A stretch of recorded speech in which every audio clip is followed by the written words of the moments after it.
Welcome to part 3 of Game Over Hell's Spyro Reignited Trilogy review. We finally covered the last game of the 3, Spyro 3, Year of the Dragon, aka the best one.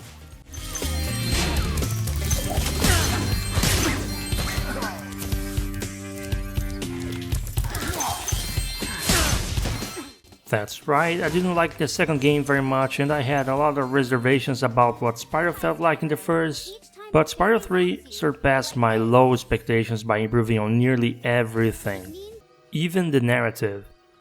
The story this time is that Dragon Eggs get stolen and it's up to Spyro to rescue. Why is he here? No, seriously, why? Anyway, Spyro must go rescue the Dragon Eggs in a faraway land from the clutches of the Sorceress, her army of Rhinorks, and her apprentice Bianca. The new characters are great, the presence of the antagonists are seen in almost every level this time, and the game even has cutscenes to develop the characters and the plot. Come back when you finish witch school, okay? You can see the one twist coming from a mile, but just aimed at very young kids, so no points being taken here. The voice acting is entertaining across the board, and I did get a few chuckles here and there from what NPCs had to say. It's a shame Spyro himself barely talks. I'm pretty sure Bianca and Hunter have way more voiced lines than him. Okay, I need to vent about Hunter. I got this feeling someone in Insomniac had made this Cheetah OC and they wanted him to have his own game. That didn't happen, so instead they decided to hijack the Spyro sequels with this character. Since then, really enjoying shoving him down our throats all the freaking time.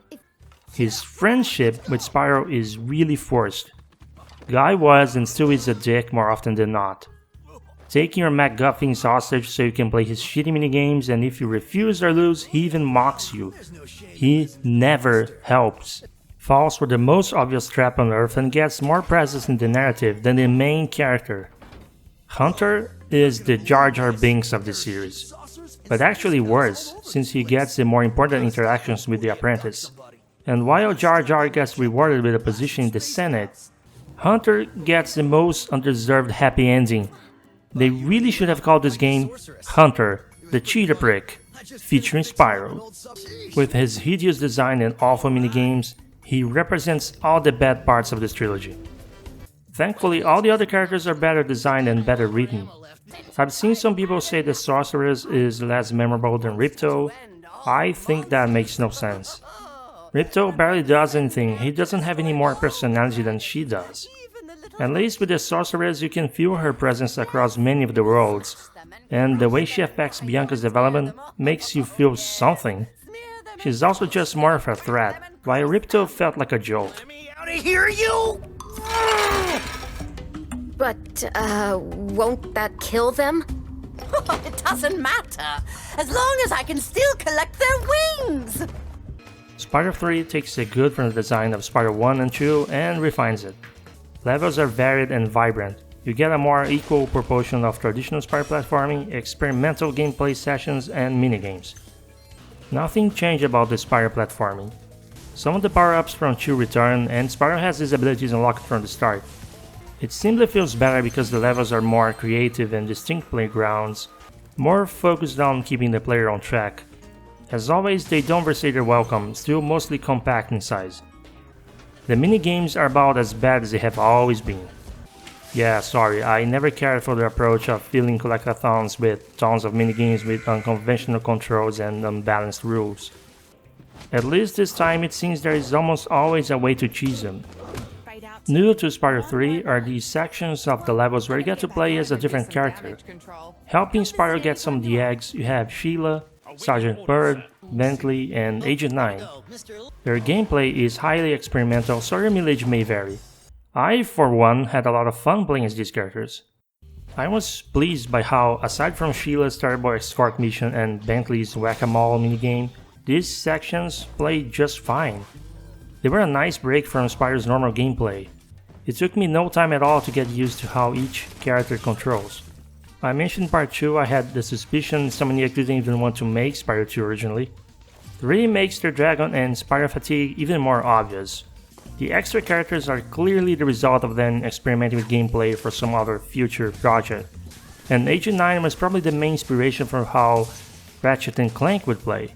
Not to mention how Spyro gets sidelined often in the narrative. All signs were there that they wanted to move on.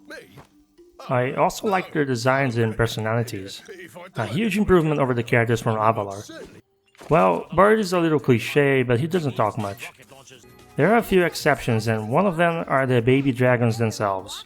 I get it that 149 is a lot more than the amount of adult dragons you rescued in Spyro 1, but their models and animations are lazily recycled over and over. The baby's design doesn't even match the style of the game. The extra playable characters get sidelined after their respective segments, and that's just fine. Because the boss battles are still ruined by the camera, and I would hate to also have to deal with controlling different characters in them. Yeah, that's something Spyro 3 couldn't fix. The camera is still a pain in the ass. The issue is even more in your face when you play as Bentley, because he blocks almost 40% of your view. This is the number one reason why the Whack-A-Mole minigame gets so infuriating. They've got themselves all worked up into a tizzy. If it weren't for the minigames and racing and Jar Jar, I'd be a lot more willing to recommend this game to pretty much anyone. I found the levels very memorable in good ways, the narrative was cute and fun, the characters stick with you more, and I even think the soundtrack might be the best of the three.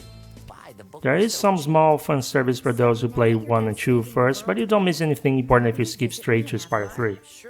But the fact is the minigames are still everywhere and they still drag the experience down the toilet whenever they happen. There's something to be said about sticking to what you do well. I wish Insomnia Games had done just that back then. Spyro 3 was the game chosen by the Retro Hangover review crew, so it's rating time. In spite of how miserable the many minigames are, Spyro 3 Year of the Dragon gets an 8 out of 10. Listen, I got some good news.